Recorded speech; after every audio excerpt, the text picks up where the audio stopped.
Je suis Sangoku.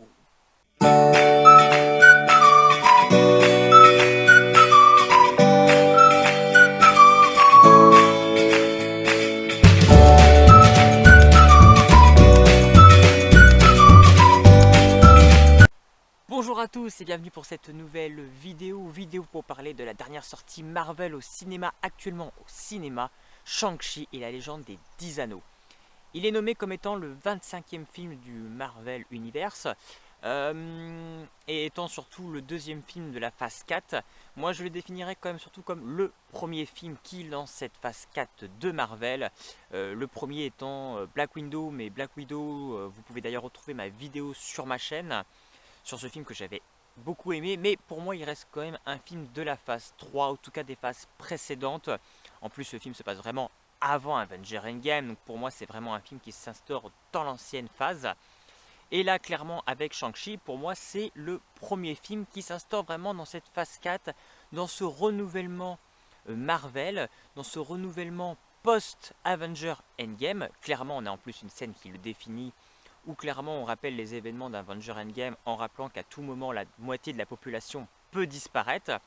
Donc on est vraiment dans cette nouvelle dynamique, dans cette nouvelle lancement que va lancer Marvel et l'après Avengers Endgame concrètement. Si moi à l'heure actuelle je suis très pessimiste sur ce que va pouvoir donner cette nouvelle phase de Marvel, je pense pas qu'on puisse atteindre des hauteurs comme on a pu atteindre avec Avengers Endgame, clairement. Il va falloir une longue reconstruction. Mais donc voilà, on va essayer d'instaurer des nouveaux personnages. On va avoir en fin d'année le film Les Éternels qui vont de nouveau instaurer aussi de nouveaux personnages.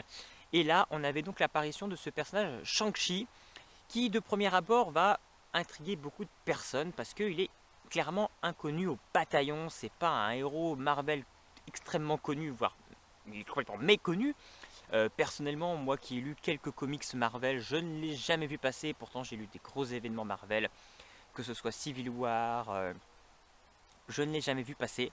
Et donc c'est vrai que je suis allé voir ce film sans attente, on va dire précise, sans comparatif. Je ne pourrais pas dire si ce film au fait correspond à ce personnage Marvel. D'ailleurs je serais très intéressé de lire quelques comics de ce personnage parce que quand je vois la tournure du film, je serais assez étonné de voir si réellement le comics met ces éléments là aussi, parce que je vais y revenir plus tard dans ma critique, mais c'est vrai qu'il y a des choses qui ne collent pas forcément avec l'univers Marvel tel qu'on le connaît. Euh, dans cette vidéo, je vais être obligé de spoiler à un moment donné. Je ne vais pas forcément spoiler le film, mais je vais devoir donner des petits éléments qui, donc si vous ne voulez pas les savoir, vaut mieux voilà, écouter juste mon début de critique. Et dès que je vais commencer à spoiler, je vous le signalerai. Vous pourrez donc couper cette vidéo si vous ne voulez pas être gâché par la surprise du film. Shang-Chi, de quoi ça parle?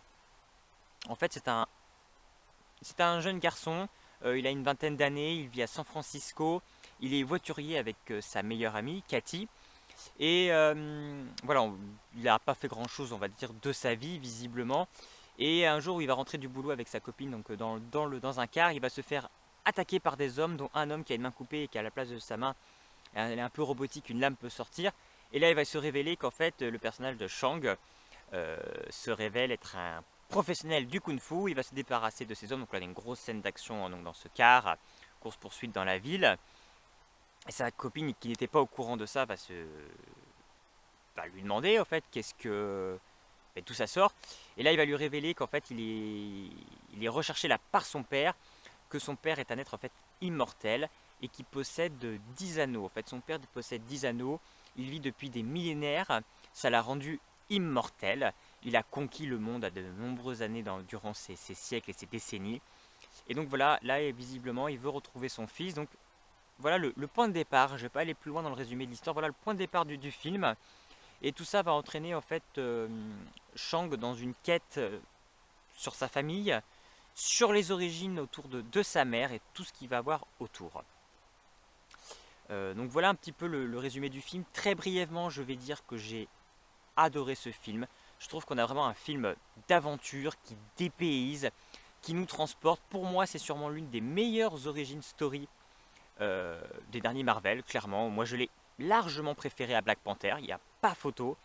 J'ai trouvé que ce film est extrêmement réussi. Il est réalisé par Destin Del Cretton, je ne connaissais pas ce réalisateur. Il avait réalisé certains films, La Voie de la Justice avec Michael B. Jordan, Le Chemin du Pardon avec Sam Worthington. Et bien vu ce qu'il a produit sur ce film, j'ai envie de voir ces films-là aussi, voir si effectivement, bon, c'était des films un petit peu plus intimistes, pas blockbuster comme peut l'être Shang-Chi, mais j'ai envie de voir un petit peu plus son travail parce que réellement, son film est réussi, il y a de l'enthousiasme, il y a de la créativité, il y a de l'ambition, ça va au bout des choses, et c'est clairement ce qui réussit à ce film, malgré qu'il y a quelques défauts, je vais y revenir plus tard, mais énormément de qualité. Donc là, je vais rentrer un petit peu plus sur le détail du film, ce que j'ai aimé. Il risque d'avoir quelques spoilers, pas beaucoup, quelques petits points clés, mais pas plus. Donc soit vous quittez la vidéo, soit vous restez pour écouter la suite. Vraiment, qu'est-ce que j'ai aimé dans ce film? Déjà, la mise en scène, tout ce qui est le concept autour du kung-fu est très bien mis en place. On a de très beaux combats, très bien chorégraphiés. Et également, il y a une scène au début entre le père et la mère de Shang, dans un combat en fait de kung-fu, mais il est tellement bien chorégraphié, avec un espèce de côté poétique, des arrêts sur écran, avec des jeux de regard entre les deux personnages qui se regardent. On se rend compte qu'en fait le combat devient plus une sorte de danse finalement, de danse combattant et romantique finalement, et c'est extrêmement poétique, c'est extrêmement compréhensible et c'est extrêmement magnifique avec le décor qu'il y a autour. C'est super bien fait. On a également une scène le long d'un bâtiment sur des échafaudages, un combat de kung-fu, etc. Elle est super bien faite cette scène. Il y a les jeux, le chorégraphie est très bien faite, mais la position de la caméra, le jeu de la caméra pendant toute la scène rend la scène encore plus dynamique. C'est extrêmement bien réalisé. Donc la scène, comme je le disais aussi au début avec cette course, on se car extrêmement aussi bien faite. C'est dynamique, c'est rythmé. Vraiment, le film, on ne s'ennuie pas. Oui, effectivement, il dure 2h15. J'aurais peut-être fait un film de 2 heures, juste 2 heures. J'aurais enlevé un quart d'heure pour concentrer un petit peu plus le tout.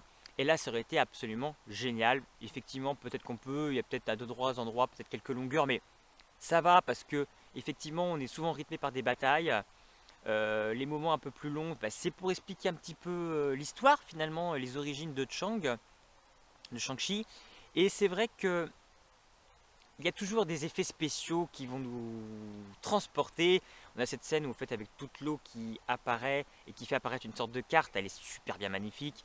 La scène aussi dans la forêt de bambou pour nous représenter l'espèce de labyrinthe, les effets sont, enfin, c'est super bien fait, c'est super original, ça nous transporte. Et encore une fois, ça nous dépayse, on est vraiment transporté dans cet univers et on passe vraiment, voilà, on commence avec ce personnage de Shang-Chi qui a une vie absolument banale, il est voiturier, on pourrait limite s'identifier à lui. Il vit à San Francisco, dans une ville. Il va y avoir une scène un peu d'action assez classique à la Marvel.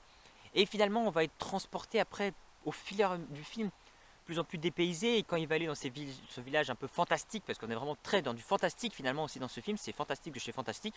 C'est assez surprenant pour du Marvel. Dans ce village fantastique en Asie, où là on va avoir des créatures, on va se retrouver avec, on va croiser des créatures absolument incroyables. Limite, j'ai envie de dire des Pokémon. Il va arriver, on va voir un oiseau de feu. Ça m'a fait penser à Sulfura. On a un renard à 9 queues, voilà, du yokai de base de l'ère japonais, qui nous fait bien sûr penser à Naruto, mais qui peut aussi nous faire penser à un autre Pokémon, Fenard. On a plein de créatures comme ça. On a un dragon. D'ailleurs, sans spoiler, voilà, à la fin, on va avoir une bataille entre deux créatures. Mais c'est tellement bien amené, c'est tellement crédible, c'est dans l'histoire que ça nous intéresse. C'est génial, c'est intéressant. C'est beaucoup plus intéressant, beaucoup plus prenant qu'un Godzilla vs Kong.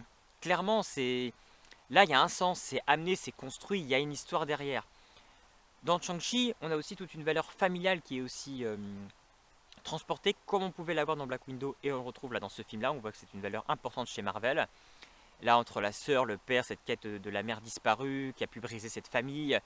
Il y a toujours une espèce d'ambiguïté finalement entre les relations des personnages, où même si du coup, ils savent qu'il doit lutter contre son père, mais là, quand même, l'amour, il y a beaucoup de scènes aussi du passé pour rendre le côté un peu nostalgique et rendre compte en fait, du lien qu'il y a entre les personnages. On a aussi cette relation entre donc, le personnage de Shang joué par Lin Liu. Je ne connaissais pas cet acteur, je pense que c'est sûrement l'un des plus. Enfin voilà, je pense que c'est son plus gros film qu'il joue. Et il joue également avec donc, sa amie Cathy, qui elle est jouée par Aquafina. C'est une actrice qu'on a pu voir récemment sur quelques films. Et je trouve que. Dans le Jumanji, le 2. Elle doit faire également la voix dans Raya et la légende du dragon, le dernier Disney.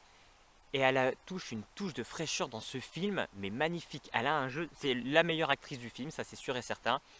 Elle apporte la touche d'humour, mais sans tomber trop, c'est tellement crédible. On a cette relation entre ces deux personnages d'amitié qui reste amitié de A à Z. Et ça, j'ai trouvé ça bien, on tombe pas dans des clichés, on reste vraiment dans quelque chose de naturel entre ces deux personnages, on sent cette complicité. Elle est un peu plus extravertie, un peu plus folle parce que voilà, c'est son rôle, mais voilà, elle est pétillante, cette actrice est pétillante, elle apporte vraiment un plus à ce film. Parce que c'est un petit peu le bémol de ce film, voilà, on a un casting pratiquement exclusivement asiatique. Le jeu asiatique est forcément toujours un peu moins bon, un peu moins expressif. C'est vrai que, à part Tony Leung qui joue le père, que j'ai trouvé très bon et très imposant, très charismatique, hein, comme toujours un petit jeu qui est un petit peu moins bien. C'est un peu le bémol du film, mais on sent tellement un enthousiasme des acteurs pour participer à ce film, une volonté de bien faire. Tout est, on sent qu'il y a une réelle implication, il y a un vrai travail pour aussi immerger dans l'univers. Parce que voilà, au début du film, limite, on a 10 minutes, un quart d'heure peut-être du film, où le film va parler exclusivement en asiatique, pour vraiment nous immerger dans l'univers, pour nous comprendre que ça se passe en Asie. Et ça, c'est vraiment très bien. On voit vraiment que le réalisateur a voulu et aller au bout de tout. En fait, voilà, il a voulu immerger dans le domaine asiatique. On rappelant pas de références asiatiques, on a même des scènes dans les salles de karaoké, là, ces petites chambres karaoké, qui est vraiment spécial asiatique. On n'a pas ça chez nous. Donc ça, c'est vraiment très bien vu. On est vraiment immergé dans cet univers. Et puis même le côté des créatures, vraiment dans le fantastique au bout. Il y a un côté en deuxième partie très épique, mine de rien. C'est super épique comme film. Non, vraiment, c'est extrêmement bien réussi. Et puis j'ai bien aimé tout le clin d'œil qu'il y a à Dragon Ball, à Sangoku. Je pense qu'en plus, il l'assume. Là encore, ça va jusqu'au bout. Il l'assume. Voilà, on a le personnage de Sangoku qui à un moment donné, je l'avais dit d'ailleurs dans ma réaction de trailer, que si vous avez vu ma précédente vidéo que j'avais fait, réaction de trailer que j'avais fait sur Shang-Chi à la bande-annonce, où on le voit habillé en orange et bleu, j'avais dit mais c'est quoi pourquoi il est assez associé à Sangoku, à ces couleurs de Sangoku. Et c'est vrai que finalement quand j'ai vu le film, à un moment donné il a un bâton magique, il se bat avec, ça fait penser clairement à Sangoku dans l'ère Dragon Ball. À la fin donc il est sur ce dragon complètement longiligne, on est vraiment sur un dragon très chinois qui fait effectivement très penser à Shenron. Et puis à la fin carrément il lance une attaque. Et ils le disent même carrément à la fin, le personnage joué par Aquafina le dit clairement, il a lancé un Kamehameha. Donc voilà, la référence à Dragon Ball est assumée. Je trouve que c'est un joli clin d'œil, c'est bien amené, ça touche. Moi j'ai adoré, ça m'a fait kiffer. Euh, Ce film est très lumineux, il transporte, il est très dynamique. Il y a de l'humour, bien évidemment, c'est un film Marvel. Certains critiqueront toujours cet aspect-là, mais c'est la marque de fabrique de Marvel qui est de l'humour. Et je trouve qu'à la limite, il n'y en a pas trop. Je trouve qu'à chaque fois, c'est les mêmes points positifs que j'ai dit sur Black Widow. Je trouve que l'humour est bien amené. Et s'il y a une époque, à un moment donné, sur les films Marvel, je trouvais qu'il y en avait trop, effectivement. C'était une surenchère et ça cassait un peu la dynamique du film. Là, je trouve que c'est plutôt bien vu. Ça laisse une touche d'humour. C'est la marque de fabrique de Marvel. On lit un comics Marvel, il y a de l'humour aussi. C'est leur marque de fabrique. Et moi, je trouve que c'est très bien fait, c'est très bien amené. Et là-dessus, je trouve qu'on n'est plus forcément dans cette surenchère qu'on avait. Là, c'est amené beaucoup aussi par ce personnage de Aquafina, mais c'est sa personnalité, c'est son tempérament, donc ça rentre dans une certaine dynamique, une certaine classe. Et donc ça, c'est vraiment très bien fait. Donc voilà, que résumer sur ce film, je trouve que le film, c'est vraiment un film super d'aventure. Moi, j'ai été surpris. Effectivement, voilà, on fait incorporer le personnage de Wong, je crois que c'est Wong qui s'appelle, je me souviens plus, de Doctor Strange pour créer ce lien avec le reste de l'univers Marvel. Effectivement, j'ai peut-être du mal à voir Shang-Chi avec d'autres personnages Marvel, mais pourquoi pas. C'est vrai que c'est beaucoup plus fantastique que pouvait l'être Black Panther. Donc c'est vrai que si le film, on le prend pour être un film Marvel, peut-être qu'il va décevoir certaines personnes, ou certaines personnes vont le trouver pas crédible par rapport à l'univers Marvel. Mais si on prend le film indépendamment, qu'on le regarde comme ça, sans penser à l'univers Marvel autour, et d'ailleurs il y a très peu de références au final, mais il est génial. C'est un film d'aventure, des paysans qui nous embarquent dans un nouvel endroit, avec de nouvelles créatures, dans une super ambiance, c'est épique. Moi j'ai trouvé ce film de A à Z très bien. Vraiment c'est un super blockbuster. En plus on le voit, il marche très bien au cinéma. Il a fait un démarrage exceptionnel aux États-Unis qui montre la surprise. Même en haut à Disney et Marvel, ils en reviennent pas. Ils sont surpris. Ils ne s'attendaient pas à un tel engouement. Et je pense qu'avec le bouche à oreille derrière, il va marcher. Même actuellement, il est très bien noté. Il est même mieux noté que les dernières Origin Story qui étaient sorties de Captain Marvel et de Black Panther. Et moi j'en suis ravi parce que ce film mérite d'être vu, même si c'est un film avec des acteurs asiatiques. Il a un rendu absolument incroyable. Donc je peux que vous conseiller d'aller vous voir parce que c'est la surprise je trouve du moment. Vraiment je m'attendais pas. J'étais assez emballé par la bande-annonce, mais clairement il a répondu à toutes mes attentes, même plus. Et ouais, il m'a surpris par ce côté à la fin avec ces créatures, cet univers vraiment plus médiéval, plus... Ah, c'était... Ouais, vraiment, c'était très bien. Moi, j'ai très bien aimé Shang-Chi et la légende des 10 anneaux. À voir ce que va en faire Marvel pour la suite. Est-ce qu'il y aura un 2? Je ne sais pas. La fin du film finit avec les 10 anneaux reviendront. Alors, ça sous-entend est-ce que Shang-Chi reviendra? Je ne sais pas.